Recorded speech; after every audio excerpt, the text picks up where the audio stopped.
در ادامه موضوع امریکا، دونالد ترامپ رئیس جمهوری این کشور روز 16 می در کاخ سفید با همتای ازبک خود شوکت میرزیویف ملاقات کرد. بعد سال 2002 بار اول است که رهبر ازبکستان به واشنگتن سفر رسمی انجام می‌دهد. رئیس جمهوری امریکا در ملاقات میرزیویف را مردی صاحب احترام نامید. میزبانی رئیس جمهوری ازبکستان در اینجا برای ما یک افتخار بزرگ است. او مرد بسیار محترم در کشورش و بیرون از آن است. ما در مسائل زیاد از نزدیک همکاری داریم.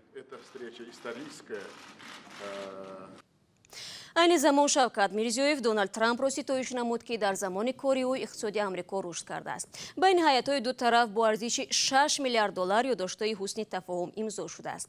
درباره این سفر قبل از برنامه صحبت داشتیم با سیروجدین اسلام، همکارم از بخش ازبکی، و نخست از او پرسیدیم که تا کجا توافقنامه‌ها عملی شونده هستند. خب البته 6 میلیارد این توافقنامه است. شرکت‌های بزرگ امریکا می‌خواهند به ازبکستان بیاید سرمایه‌گذاری کنند، ولی این معنی ندارد که اینها الکی تصمیم گرفتند و حتما این پول را به کشور می‌برند.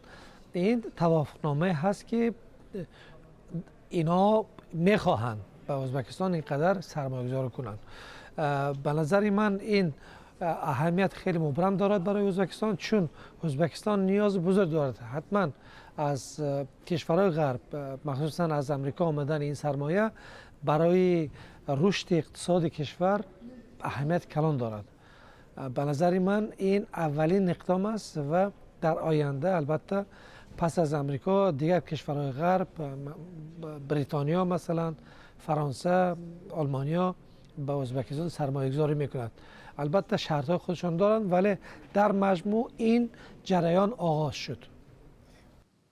سوال دیگر سیروجدین اسلام این بود که آیا شوکت میرزیویف میتواند در همکاری‌ها با دو ابرقدرت امریکا و روسیه که با هم رقیبند توازن را نگه دارد؟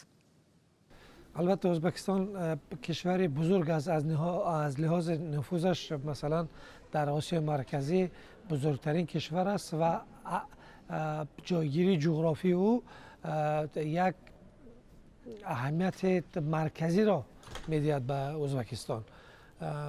فرق ازبکستان از قرقیزستان و از تاجیکستان این است که مثلا در قرقیزستان و تاجیکستان بازه‌های حربی روسیه موجود هست ولی در ازبکستان نیست. اولش این. دومش ازبکستان راه مستقیم به افغانستان دارد. روسیه نیز میداند که مثلا ازبکستان رول کلیدی میبازد.